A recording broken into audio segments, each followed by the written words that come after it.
Good morning all of you. The Asian international senior secondary school Begu की online classes में आपका हार्दिक स्वागत है। आज हम क्लास 12 बायोलॉजी सब्जेक्ट के चैप्टर नंबर 2 की बात करते हैं। चैप्टर सेकंड मेल गैमेटोफाइट्स या नर युग्मोद्भिद के डेवलपमेंट की हम बात कर रहे थे। उसी क्रम में आज हम डेवलपमेंट ऑफ एंथर की बात करते हैं। डेवलपमेंट ऑफ एंथर,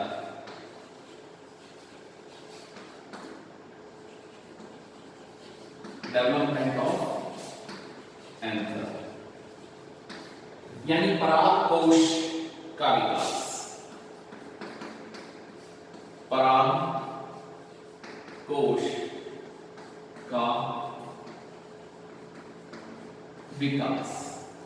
देखिए, परागकोश के विकास में एक बात करते हैं, क्योंकि यह पुष्पी पादपों में जो एंजियोस्पर्म जो प्लांट्स होते हैं उन सभी प्लांट्स में यह मेल भाग है।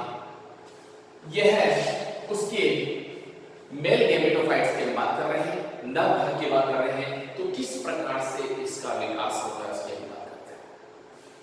हमने देखा था कि इस प्रकार का जो स्ट्रक्चर्स पाया जाता है, जिसकी संरचना के बारे में हमने इसके पार्ट फर्स्ट में अध्ययन किया था, ऐसा जो भाग पाया जाता है यह उसका एंथर कहलाता है। और इस एंथर की हम बात करें तो इस एंथर वाले भाग में ये अलग अलग भाग जो पाए जाते हैं, जिनको हमने कहा था परागकोश। यह द्विपालिक परागकोश था। हर एक परागकोश के पूरे 2 भाग व्यवस्थित थे। ये एक जो परागकोश है, इस परागकोश का निर्माण किस प्रकार से हुआ है, परागकोश का निर्माण किस प्रकार से हुआ है, उसके बारे में हम बात करते हैं। इस परागकोश के निर्माण के लिए देखा गया है कि सर्वप्रथम जब इसका निर्माण होता है तो वह यूस्पोरेंजिएट प्रकार का होता है। यूस्पोरेंजिएट किससे कहा गया है? यूस्पोरेंजिएट का मतलब यहां पर 2 कोशिकाओं के विभाजन से एक कोशिका से केवल परागकोश की भित्ति का निर्माण होता है। मीन्स भित्ति का निर्माण होता है और दूसरी कोशिका से परागकणों का निर्माण होता है। अर्थात इस प्रकार का विभाजन या इस प्रकार का development eusporangiate type of development कहलाता है, या इसे हम सुबीजाणुधानीय विकास कहते हैं। क्योंकि जो माइक्रोस्पोरोफिल बनेगी, जो लघु बीजाणु पर्ण बनेगी, उसके अंदर बनने वाले माइक्रोस्पोर्स का निर्माण इस मेथड के द्वारा होगा। हम इसके किसी एक भाग का सेक्शन काट करके और उसको अगर हम माइक्रोस्कोपिक स्टडी करते हैं तो कैसा दिखाई देता है, आइए हम आपके सामने बात करना चाहेंगे। इस प्रकार के विभाजन में हम यहां पर बात करना चाहेंगे। देखिए, इस प्रकार की स्थिति है। यहां अगर मैं यहां इस प्रकार की सेल लेता हूं तो यहां पर सबसे पहले जो सेल पाई जाती है उस सेल में 2 प्रकार का डिवीजन होता है। मैंने आपको पूर्व क्लासेस में भी बताया है कि 2 प्रकार का विभाजन है। अगर ये सेल है और इसमें अगर इस प्रकार का विभाजन हो जाता है तो उसे हम परिणत विभाजन कहते हैं। क्या कहते हैं? परिणत विभाजन, या इसका नाम रखा गया है पेरिक्लाइनल डिवीजन्स, पेरिक्लाइनल डिवीजन्स, अर्थात इससे परिमित विभाजन कहा गया है। अर्थात ये वाला जो भाग होगा, बाह्य भाग, ये विकसित होकर के केवल उसके कवर का निर्माण करेगा और अंदर वाला जो भाग होगा वह विकसित होकर के पराग कवर का निर्माण करेगा। तो इस प्रकार का विभाजन यूस्पोरेंजियट टाइप ऑफ विभाजन कहलाता है। और इस सेल में जो परिणत विभाजन हो जाता है, इस प्रकार से जो यहाँ पर विभाजन हो जाता है, वह विभाजन होते ही ये इस प्रकार से हमारे को दिखाई देने लगता है। इस प्रकार के विभाजन के फलस्वरूप दो प्रकार की कोशिकाएं बन जाती हैं। सबसे बाहर वाली जो सेल्स बनती हैं उसका नाम है प्राइमरी पैराइटल सेल्स। इसका नाम रखा गया है प्राइमरी पैराइटल सेल्स, या हम कह सकते हैं प्राथमिक वित्तीय कोशिका। क्या नाम रखा गया है? प्राथमिक वित्तीय कोशिका। जबकि दूसरी होती है उसका नाम रखा गया है प्राइमरी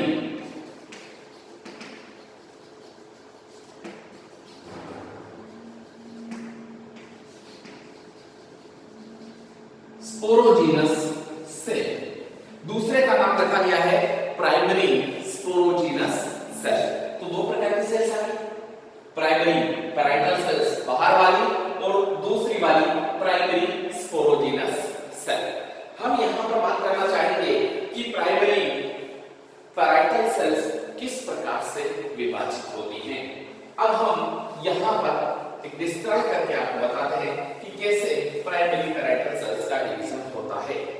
अब देखिए, ये जो सेल्स है, सबसे बाहर वाली जो सेल्स है, ये वाली सेल्स, यह डिवीजन होगा। डिवीजन हो करके यह बार बार डिवाइड होगी और बार बार डिवाइड होकर के इस प्रकार से कवरिंग बनाएगी। ये जो डिवीजन हो रहा है, इसमें सबसे बाहर वाली जो सेल्स बन रही है, पतली है, हल्की भित्ति वाली है, तो इसको हम क्या नाम देते हैं? एपिडर्मिस सेल्स कहा गया है। इसका नाम epidermis cells, epidermis cell. Epi means outer, covering, या हम कह सकते हैं बाह्य त्वचीय सेल्स। इसके अंदर भीतर की तरफ की जो सेल्स होती हैं, वह सेल्स थोड़ी सी सघन पाई जाती हैं। अर्थात वो जो सेल्स होती हैं, उनमें पाए जाने वाला जीव द्रव्य ज्यादा मात्रा में होता है। 2 से 3 परतें इस प्रकार से व्यवस्थित हो जाती हैं। ये सघन जीव द्रव्य होने के कारण ये इस प्रकार का जो भाग पाया जाता है, उसे हम एक दूसरी लेयर्स कहते हैं। उस दूसरी परत का नाम क्या रखा गया है? Endothecium cells. क्या नाम रखा गया है? एंडोथीसियम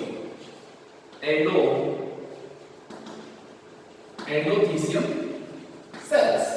सेकंड जो लेयर्स है, उसका नाम एंडोथीसियम सेल्स रखा गया। इसकी जो ये भित्तियां पाई जाती है, यहां पर ये जो रेडियल जो लेयर्स होती हैं, यहां पर सेलुलोज का जमाव हो जाता है और सेलुलोज का जमाव हो जाने के कारण ये जो रेडियल पोर्शन है, यहां पर सेलुलोज का जमाव हो जाता है। तो सेलुलोज के जमाव हो जाने के कारण ये थोड़ी सी कैसी पाई जाती है? हार्ड सी पाई जाती है। ये जो लेयर्स है आपको मिलेगा, इसे हम सेलुलोज लेयर्स कहते हैं या सेलुलोज डिपोजिशंस कहते हैं। तो सेलुलोज के डिपोजिशंस के कारण ये हल्की सी हैवी नजर आती है, बड़ी नजर आती है। और जब कभी भी इस एंथर का प्रस्फुटन होता है, डाइसेल्स होता है, तो उस कंडीशंस में यह भाग नमी का अवशोषण कर लेता है। अर्थात ये इस प्रकार की एंडोथीसियम की सेल्स हाइग्रोस्कोपिक नेचर की होती है। इनका प्रकृति कैसा होता है? आर्द्रताग्राही होता है। आपने देखा होगा जो ही इसबगोल का नाम सुना होगा आपने। जो ही हल्की सी बारिश आती है, इसबगोल के जो फ्रूट्स होते हैं वो नमी पाकर के एकदम फट जाते हैं और इसबगोल बिखर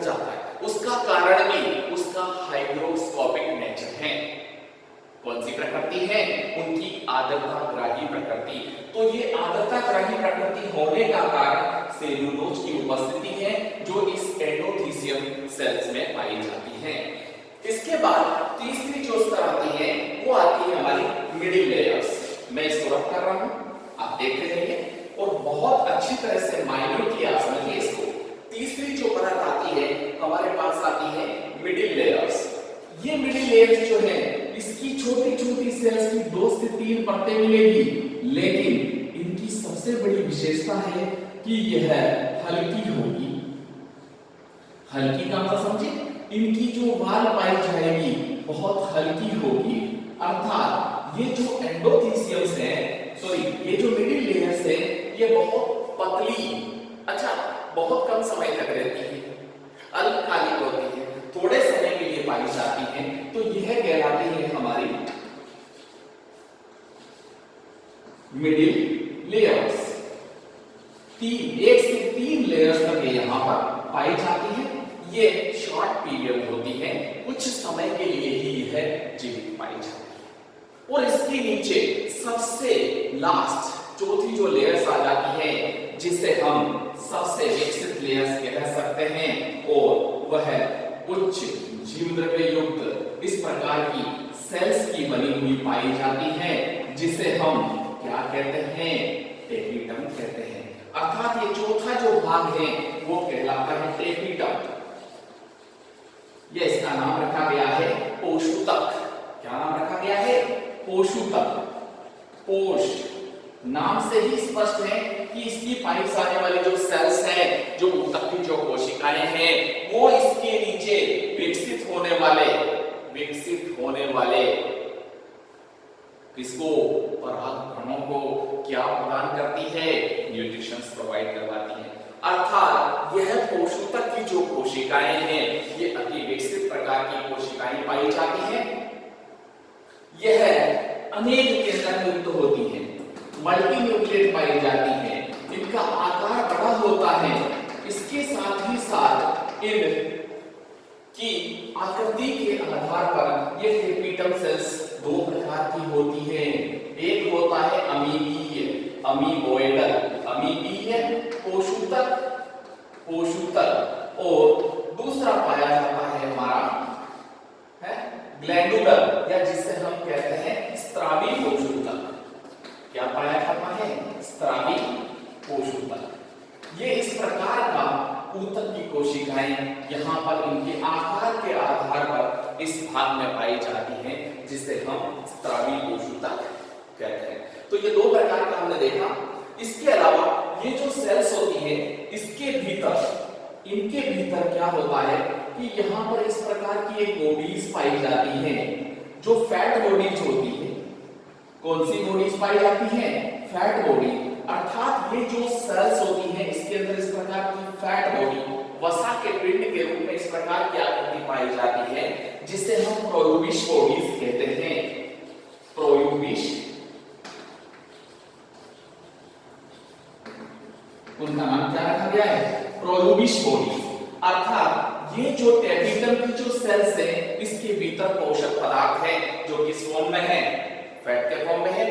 यह प्रोयूबिश बॉडी डेवलपिंग हो रहे माइक्रोस्पोर्स हैं, या जिनको हम कहते हैं परागकण हैं, जब वो विकसित हो रहे हैं तो उस कंडीशंस में उनको ये न्यूट्रिशन देती हैं, और न्यूट्रिशन दे करके ये प्रोयूबिश बॉडीज में कन्वर्ट हो जाती है। अर्थात इनके भीतर पाया जाने वाला जो फैट है वो कंज्यूम किसके द्वारा कर लिया जाता है? डेवलपिंग होने वाले परागकण के द्वारा उनको अवशोषित कर लिया जाता है। तो ये होता है हमारे ये वाला। इसके अलावा हम बात करें इनके ऊपर एक स्पोरोपोलेनिन एक सब्सटेंस पाया जाता है जो जमा हो जाता है, स्पोरोपोलेनिन। इसमें खास बात आती है स्पोरोपोलेनिन। इस पदार्थ के जमा होते ही यह बॉडीज किसमें कन्वर्ट हो जाएगी? यूबिश बॉडीज में कन्वर्ट हो जाएगी। अर्थात उस कंडीशंस में ये प्रोयूबिश नहीं रह करके यूबिश बॉडीज में कन्वर्ट हो जाती है। इसके साथ ही साथ ज्यादातर यह जो टेपिटम लेयर्स हैं पोलन ग्रेन्स को न्यूट्रिशंस प्रदान करने का कार्य कर रही है।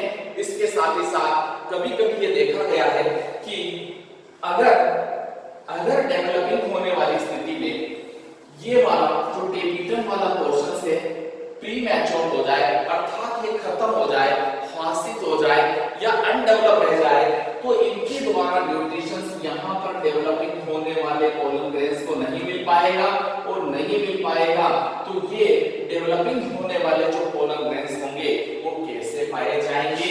ये स्टेराइल हो जाएंगे, अर्थात ये कैसे पाए जाएंगे? बंदी हो जाएंगे, अर्थात इनमें किसी भी प्रकार के जर्मिनेशन की कैपेसिटी नहीं पाई जाएगी। सबसे बड़ी विशेषता है कि इस परागकण का अगर उचित रूप से बहुत अच्छी तरह से डेवलपमेंट होना है तो इसके लिए जिम्मेदार कौन है? Tapetum cells. और टेपिटम सेल्स में फैट बॉडीज होना जरूरी है, प्रोइबिश बॉडी जरूरी है। अगर टेपिटम्स डिजेनरेट हो जाती है, हासित हो जाती है, खत्म हो जाती है या डेवलप ही नहीं होती है, उस दौरान यह पोलन ग्रेन्स विकसित नहीं हो पाएंगे, तो ये कैसे रह जाएंगे? ये स्टेराइल रह जाएंगे, बंदे रह जाएंगे, और बंदे रह जाने की स्थिति में इसकी पोलन ग्रेन्स जर्मिनेशन कैपेसिटी नहीं होगी, तो यह निषेचन में पार्टिसिपेट नहीं कर पाएंगे। तो ये होता हमारा पहला पार्ट कंप्लीट। अब हम बात करते हैं कि जब डिवीजन हुआ था तो दो प्रकार की सेल्स बनी थी, फर्स्ट प्राइमरी पैराइटल सेल्स और दूसरी बनी थी हमारे पास स्पोरोजिनस मदर सेल्स। अब हम बात करते हैं कि स्पोरोजिनस जो सेल्स थे वो किस तरह से डेवलप होती हैं। Is it clear? ओके। अब हम बात करते हैं सेकंड पोर्शन, मतलब उस सेकंड जो सेल्स थी उस पेरिक्लाइनल डिवीजन के बाद बनने वाली जो सेकंड सेल्स थी उनका फ्यूचर क्या होगा। तो हम यहां पर बात करते हैं सेकंड की हम यहां बात करते हैं सेकंड जो सेल्स थी उसका नाम हमारे पास था स्पोरोजिनस सेल्स या sporogenous mother sales.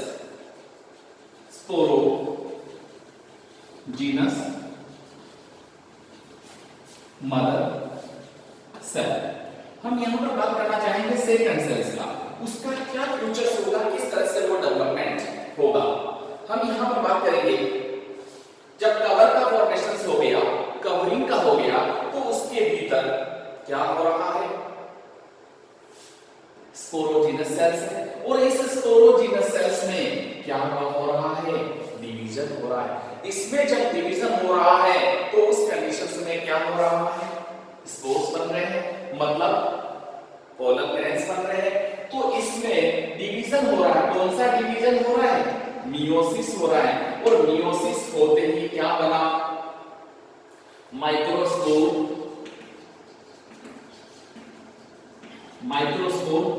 Mother cells. ये मदर सेल्स में डिवीजन कंटिन्यू होता रहा इसी प्रकार से माइटोसिस, और ये माइटोसिस के दौरान ये हमारे को एक सेल्स से कितनी सेल्स मिली? 4 सेल्स मिली, जिसको हमने क्या कहा? माइक्रोस्पोर। ये माइक्रोस्पोर जो बने जिससे हमने कहा लघु बीजाणु, इसका नाम क्या रखा गया है? लघु बीजाणु। ये लघु बीजाणु का फॉर्मेशन हो गया।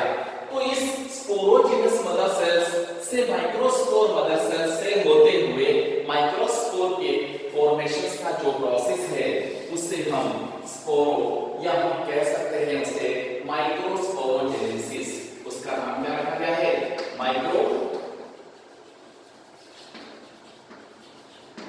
माइक्रोस्पोरोजेनेसिस। तो अब हम सबसे पहले माइक्रोस्पोरोजेनेसिस के प्रोसेस की बात करना चाहेंगे कि माइक्रोस्पोरोजेनेसिस का प्रोसेस क्या है। देखिए इधर देखिए, माइक्रोस्पोरोजेनेसिस यानी फॉर्मेशंस ऑफ माइक्रोस्पोर्स। हम यहां पर बात करेंगे जो माइक्रोस्पोर मदर सेल्स थी, इसको मैं आपको इस तरह से बताना चाहूंगा। माइक्रोस्पोर मदर सेल्स,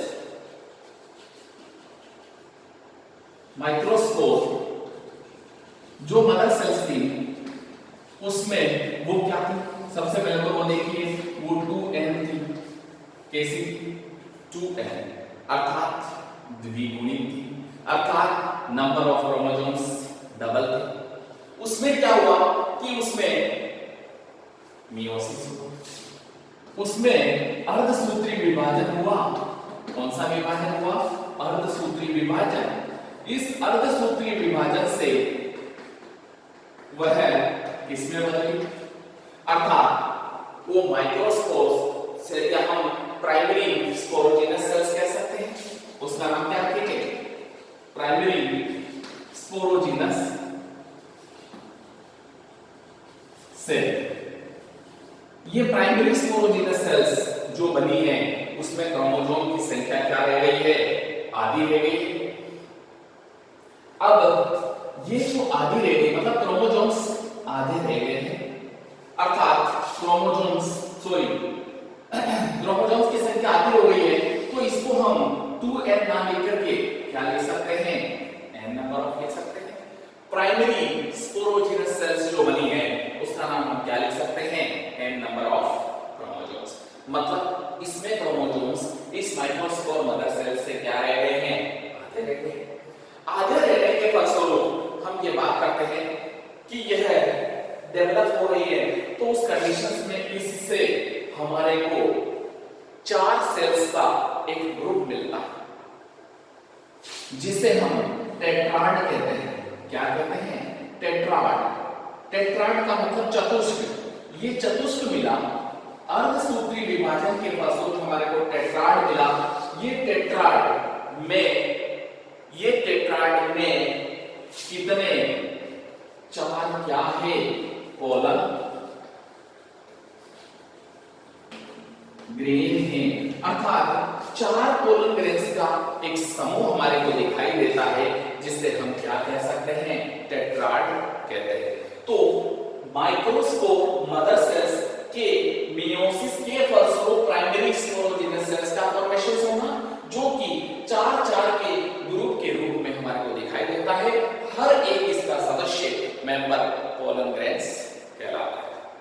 ये जब कोलन ग्रेन्स का निर्माण हुआ, डेवलपमेंट हुआ, तो क्या सारे कोलन ग्रेन्स एक जैसे व्यवस्थित रहेंगे? नहीं। कुछ प्लांट्स में कोलन ग्रेन्स का अरेंजमेंट अलग प्रकार से होता है। जैसे हम बात करें कि कुछ पौधे ऐसे हैं या कुछ पौधों में पाए जाने वाले परागकण इस प्रकार से व्यवस्थित रहते हैं, जिससे हम सबसे पहले बात करते हैं टेट्राहेड्रन पोजीशंस पे। टेट्राहेड्रन अर्थात चतुष्फल की व्यवस्था में इसमें ऐसी व्यवस्था पाई जाएगी कि यहां ये 2 ये 3, आपको 3 ही कॉर्नर नजर आ रहे हैं। एक और इनका जो कोलन ग्रेन्स है वो इसके अपोजिट डायरेक्शंस में, मतलब आपको केवल 3 ही कोलन ग्रेन्स सामने नजर आएंगे। तो ये इस प्रकार की जो पोजीशंस पाई जाती हैं उसे हम टेट्राहेड्रन कोलन ग्रेन्स पोजीशंस कहते हैं। ज्यादातर आपको जितने भी डाइकोट या द्विबीजपत्री प्लांट्स हैं उस सभी द्विबीजपत्री प्लांट्स में आपको पाए जाने वाले परागकण की सिचुएशंस इस प्रकार की मिलेगी। दूसरा हमारे पास आता है टेट्रा या आइसोबाइलेटरल्स, उसका नाम रखा गया है आइसोबाइलेटरल्स। आइसो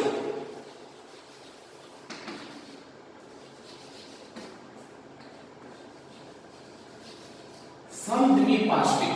समद्विपार्श्विक का मतलब आपको ऊपर और नीचे चारों ही इस प्रकार से नजर आएंगे, अर्थात ये वाला भाग भी नजर आएगा, ये वाला भी। 2 कोलन ग्रेन्स इधर नजर आ रहे हैं और 2 इधर नजर आ रहे हैं। चारों ही कोलन ग्रेन्स आपको एक लेवल में, एक लेयर्स में, एक सिमेट्री में आपको नजर आ जाते हैं। तो इस प्रकार की सिचुएशंस को हम क्या नाम देते हैं? आइसोबाइलेटरल सिचुएशंस। और जितने भी मोनोकोट प्लांट हैं, मोनोकोट एक बीजपत्री जो प्लांट पाए जाते हैं, उन सभी इस प्रकार की सिचुएशंस पाई जाती हैं। ऐसी आइसोबाइलेटरल सिचुएशंस पाई जाती हैं। तीसरा एक और अरेंजमेंट देखा गया है जिसे हम दूसरा नाम देते हैं, जिसका नाम रखा गया है हमारे पास डेक्यूसेट क्रॉसिंग।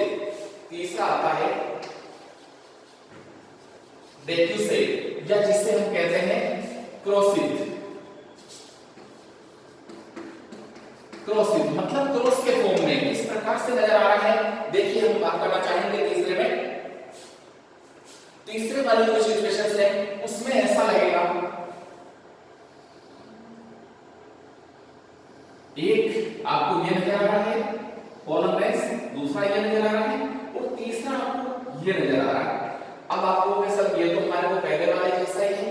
इस प्रकार की सिचुएशन में ये तीसरा जो कॉलम रेंज है ये नजर आ रहा है, मतलब ये एक और ये दो, ये इस प्रकार से क्रॉस के फॉर्म में आपको अगर नजर आ जाते हैं तीनों ही, तो उसका नाम क्या रखा गया है, डेक्सेट, या उससे हम कहते हैं क्रॉसिंग। ज्यादातर आपको मैग्नोलिया में इस प्रकार के दिखाई देते हैं। एग्जांपल की अगर हम बात करें मैग्नोलिया, मैग्नोलिया नाम का जो प्लांट है उसमें ऐसा दिखाई देता है।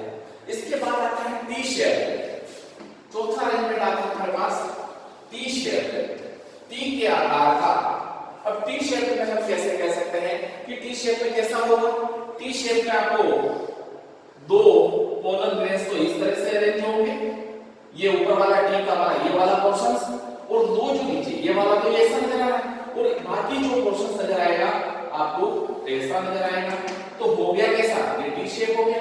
इसको क्या कहा गया है, टी शेप। आपको ज्यादातर टी शेप के लिए मिलेंगे एरिस्टोलोकिया में पाया जाता है, एरिस्टोलोकिया। एरिस्टोलोकिया नाम के जो प्लांट्स हैं उसमें कॉलम रेंज का अरेंजमेंट टेट्राड सिचुएशंस में, चतुष्क अवस्था में इस प्रकार से पाया जाता है। इसके बाद आता है नेक्स्ट पांचवें नंबर का, जिसको हम कह सकते हैं लीनियर। ये फिफ्थ नंबर का हमारे पास है लीनियर, रैखिक प्रकार का हम कह सकते हैं। किस प्रकार से एक सरल रेखा के फॉर्म में पाया जाता है तो इसका नाम क्या रखा गया है, रैखिक। और इस रैखिक फॉर्म की अगर हम बात करें तो ज्यादातर ये रैखिक आपको मिलेगा हेलोफिला, अर्थात इसके भीतर जितने भी कॉलम रेंज हैं एक सिंपल लाइन में, ये टेट्राड हो गए, चारों हो गए, एक सीधी रेखा में है तो ये हेलोफिला, ये इस प्रकार का जो पाया जाता है प्लांट होता है उसमें इस प्रकार का टेट्राड सिचुएशंस में आपको कॉलम रेंज मिलता है।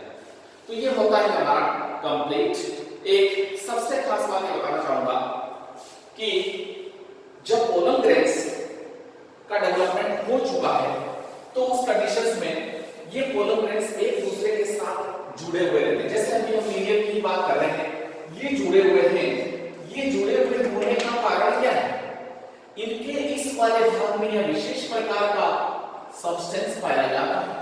उस सब्सटेंस को अपन केलोज कहते हैं। क्या नाम कहते हैं, callose, not cellulose and anything else, callose. ये केलोज की उपस्थिति के कारण, इस केलोज की उपस्थिति के कारण ये एक दूसरे के साथ जुड़े हुए पाए जाते हैं। परंतु ये देखा गया है कि जब बहुत नमी की सिचुएशन हो या आर्द्रता की इस प्रकार की सिचुएशन हो तो यहाँ पर एंजाइम सीक्रेट होता है जिसे हम केलेज कहते हैं। क्या नाम दिया गया है, केलेज एंजाइम।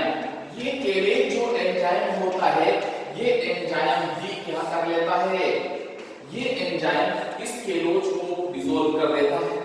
जो ही इसको डिसॉल्व करेगा ये खत्म हो जाएगा और खत्म होते ही ये फ्री, ये भी फ्री और ये भी फ्री, अर्थात ये कॉलम रेंज एक दूसरे से क्या हो जाते हैं, मुक्त हो जाते हैं। कॉलम रेंज का इस टेट्राड सिचुएशंस में मुक्त होना और फिर उस एंथर से परागकोश से डेक्सेंस के दौरान, स्फुटन के दौरान बाहर आना क्या कहलाता है, पराग स्फुटन कहलाता है।